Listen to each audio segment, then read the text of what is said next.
नमस्कार, सत श्री अकाल, आदाब। आज हम आपको स्वराज द्वारा निर्मित नए 4 व्हील ड्राइव 855 FE ट्रैक्टर के बारे में जानकारी देंगे। स्वराज ने किसानों की सहूलियत के लिए नए 4 व्हील ड्राइव ट्रैक्टर्स बनाए हैं। तो आइए सबसे पहले जानते हैं 4 व्हील ड्राइव के क्या क्या फायदे हैं। इसका सबसे बड़ा फायदा ये है कि इसमें चारों टायर इकट्ठा जोड़ लगाते हैं, जिससे ट्रैक्टर को ट्रैक्शन यानी जमीन पर टायर को पकड़ बहुत अच्छी मिलती है।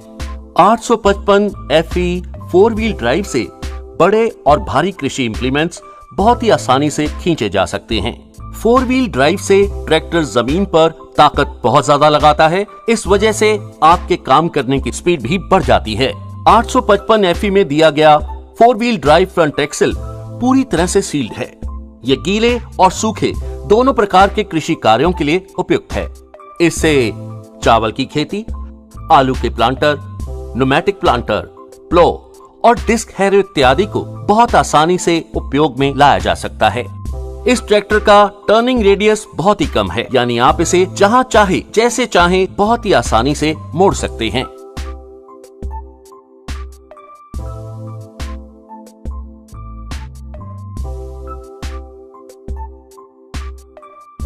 इस ट्रैक्टर में दिए गए 9.5 बाय 20 इंच के बड़े और चौड़े टायर से आपको ग्राउंड क्लियरेंस भी ज्यादा मिलेगी और ट्रैक्टर की जमीन पर पकड़ भी अच्छी बनेगी। अब हम आपको 4 व्हील ड्राइव लगाने की विधि के बारे में बताते हैं।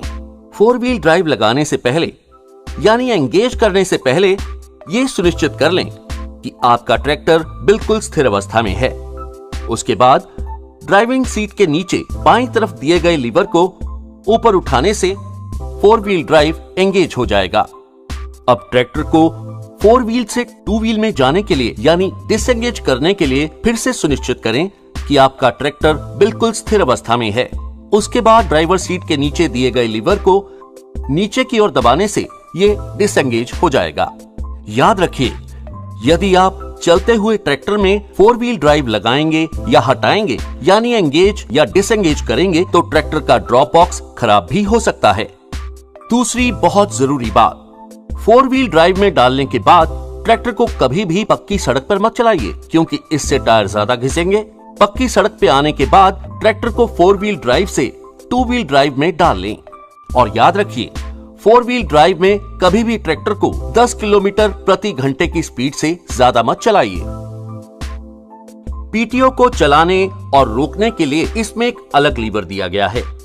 इस ट्रैक्टर में दिए गए 12 इंच के बड़े क्लच और अलग IPTO लीवर से कृषि के कार्य और भी आसान हो गए हैं।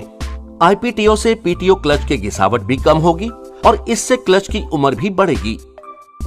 अलग लीवर होने के कारण किसान इस ट्रैक्टर को ज्यादा देर तक चला सकेंगे और भारी उपकरण जैसे कंबाइन हार्वेस्टर, रीपर इत्यादि को चलाने में भी उन्हें सुविधा मिलेगी।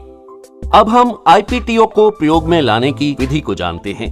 पहले निश्चित कर लें कि आपका ट्रैक्टर बिल्कुल स्थिर अवस्था में है। इसके बाद IPTO लीवर को आगे की ओर ले जाएं। अब ड्राइवर सीट के नीचे लेफ्ट साइड यानी बाईं तरफ दिए गए PTO लीवर को आगे की ओर दबाने से आपको डायरेक्ट 540 RPM PTO मिलेगी। IPTO लीवर को दोबारा उसकी पुरानी पोजीशन पर ले आएं। इससे PTO चलनी शुरू हो जाएगी। PTO को रोकने के लिए ऑपरेटर को केवल हाथ वाला क्लच PTO लीवर को आगे की ओर लगाना है।